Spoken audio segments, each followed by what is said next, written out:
એ ભારત વર્ષની ધરતી છે, એને ઉજળી પરંપરા અને ઉજળા ગીતો સાંભળ્યા હોય એટલા માટે આપણું એક પાઠ્યપુસ્તકમાં લગભગ ગીત આવતું હતું, મને ગમે છે 2-3 કડીનું ગીત. માતાઓ બહેનો ભાઈ બહેનના ગીતો છે આપણે ત્યાં પતિ પત્નીના દાંપત્ય જીવનના ગીતો છે, બાપ દીકરીના છે, એવી રીતે દેર ભોજાઈના પણ ગીતો છે. એ મને ગમતું એક ગીત, એમાંય પાછો સારો સંદેશો હોય, એમ સંસ્કૃતિ સભર ગીત. એવો એક ગીત મને ગમે છે કે 2 ભાઈઓ હતા, મોટો ભાઈ તો ખૂબ મહેનત કરે, ધંધો કરે, અને નાનો ભાઈ ઘોડલા ખેલવે, કાંઈ કામ કરે નહીં, તોફાન કર્યા કરે, જઈ ભૂખ લાગે તો ખાવા આવી જાય ને પાછો નીકળી જાય ઘોડા ખેલવા.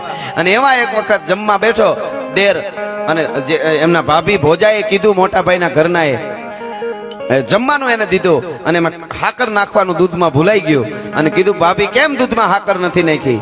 તો કે કાંઈ કામ કરવું નથી, નકરા ઘુમરા મારવા છે ને હજી હાકર વાળો થાશો. એ મેણું માર્યું અને હળી કાઢીને દરિયાને કાંઠે ગયો. જુવાન જોજો, મેણું છે એનાથી કંઈક સારું કરવું જોઈએ, કોઈ મેણું મારે તો અવળું નહીં. એ દરિયાને કાંઠે જઈને કીધું કે હે માલમી, હે નાવડા વાળા, હવે નાવડું હંકાય, હવે નીકળી જવું છે, મારા ભાભીએ મને મેણું માર્યું. વર્ષો પહેલાનું આપણું બહુ સરસ આ ગીત શું કે છે કે માલમી તું મોટા દેશા મારે જાવું મધ દરિયાને પાર. દિયર ને કે છે, અરે દિયર ને મેણું મારે છે જ્યારે ભાભી, ત્યારે દિયર માલમી ને જઈને એટલે કે નાવિક ને જઈને કે છે કે હવે મારે નીકળી જવું છે, શું કરવું છે? જોજો કે છે કે દૂધમાં સાકર આજે એ ભૂલ્યા ભાભલડી તો ભૂલ્યો ના કરનાર. આજ દૂધમાં હાકર નાખવાનું એ ભૂલી ગયા ભાભલડી તો ભૂલ્યો ના કરનાર. અને મેં જેવું તેવું કીધું ના કીધું તા તો ભાભલડીને તે દી આંખોમાં ધર્યો છે અંગાર રે માલની મોટા સારું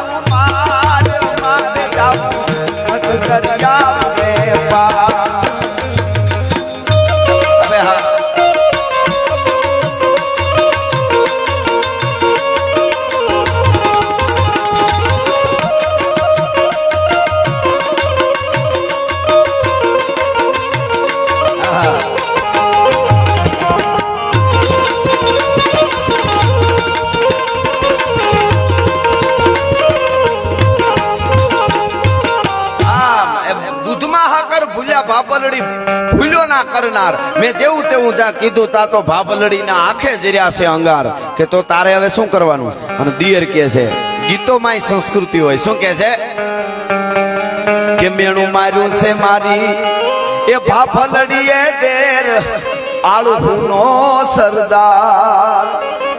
આજ મેણું માર્યું મને મારા એ ભાભલડીએ દેર આળુનો સરદાર. એ ભાઈ કમાઈને તું તો ઘોડલા ખેલવે તારો એ ગયો છે નવતાર રે માલની. મને આવું કીધું કે તારો ભાઈ કમાઈને તું ઘોડા ખેલવે તારો અવતાર એળે ગયો છે, તો હવે શું કરીશ?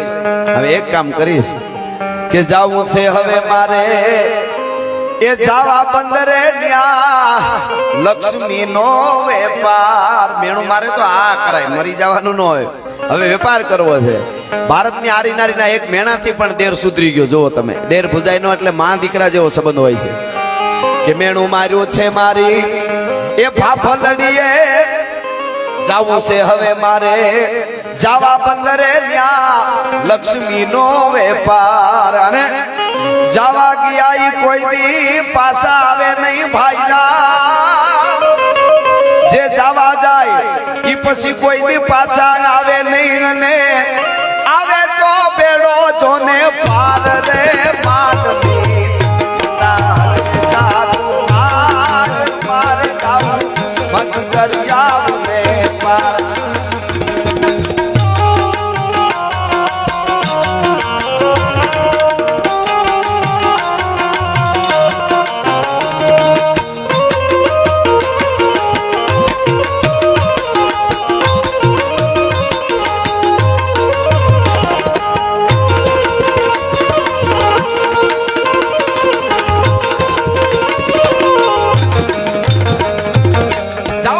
અરે જાવા બંદરે ત્યાં લક્ષ્મીનો વેપાર, પણ જાવા ગયા ઈ કોઈ દી પાછા ન આવે ને આવે તો બેડો પાર. એમાંય ગયો, વેપાર કર્યા, પૂરા નાણાં કમાણો, ખૂબ કમાણો. પછી ત્યાંથી પાછો નાવડામાં બેહીને શું કીધું કે જાવું છે હવે સીધું સિંહલ દીપમાં ન્યા પરણવા પદમણી નાર, લગ્ન કરવા છે. અને પછી મોતીડે વધાવે મારી ભાભલડીને હવે તો જ જીવ્યા માસે સાર રે માલની. જો પાછી ભાભી જ મોતીડે વધાવે, લગ્ન કરીને આવ્યો, ભાભીને પગે લાગ્યો, ભાભી એની ઘરનાને વધાવ્યા અને છેલ્લી કડીમાં પાછું શું કીધું, જો આમ મેણા નહીં, જો ભાભી તું કહેતી હતી ને કમાતો નથી, જો હવે નોખા રહીશું, આમ કરીશું, એમ નહીં. એને શું કીધું ખબર?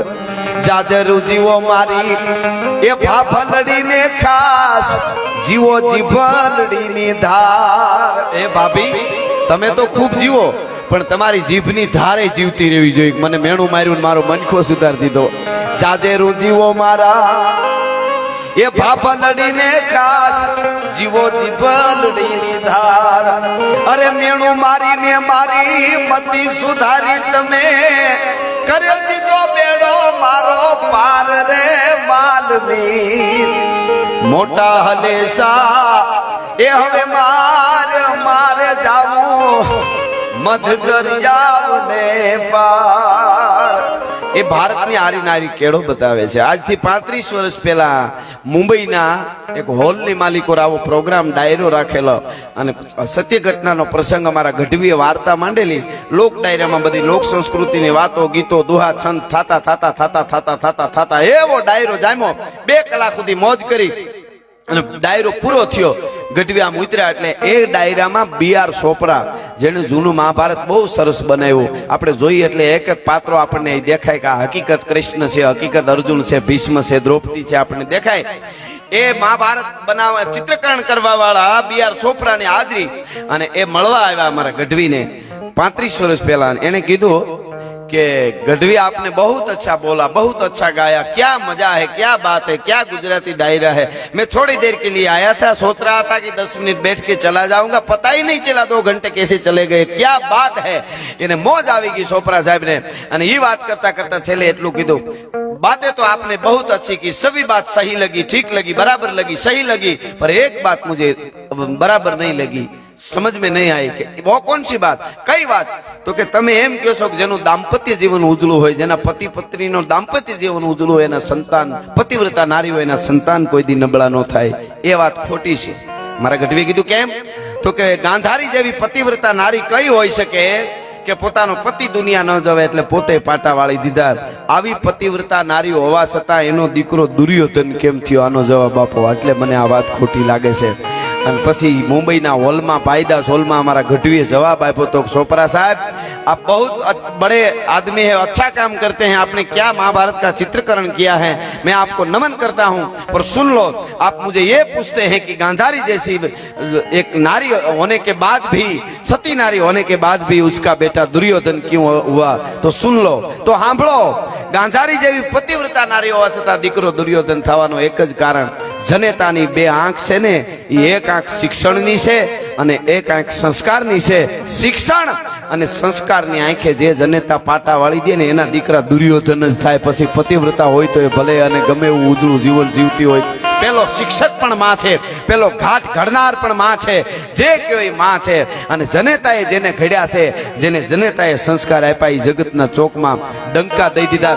અહીંયા અમદાવાદમાં કોઈ પણ દુનિયાના દેશનું પ્લેન ઉતારવું હોય તો ગમે ત્યારે ઉતરી શકે, પણ ગાંધીનગર તો આપણે છે, ગાંધીનગરમાં આવું સરસ આપણું ગાંધીનગર, ઈ ગાંધીનગરમાં કોઈ પણ પ્લેન ઉતારવું હોય તો ન ઉતરી શકે, કારણ કે એરપોર્ટ ન હોય તો નાના નાના હેલિકોપ્ટર ઉતરે એવું બધું થઈ શકે, પણ પ્લેન ન ઉતરી શકે।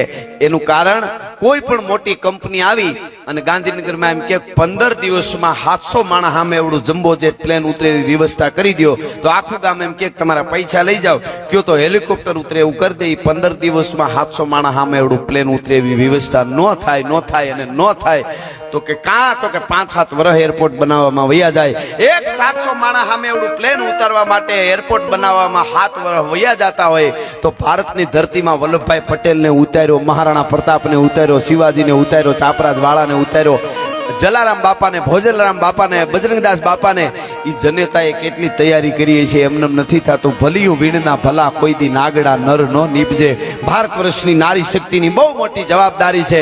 ભારતને સુપર પાવર બનાવવા માટે, સારા સંતાન દેવા માટે આંધળી ડોટું મૂકીને ત્યારે યુવાધન 15 દીકરા યુવાનો ઉભા હોય કોલેજના પટાંગણમાં, એમાં એક છોકરો એમ કે આપણે ઝાડવા વાવી, હાલો ને આપણે ગાયો માટે કંઈક કરી, દેશ માટે કરી, સ્વચ્છતા અભિયાન માટે કંઈક.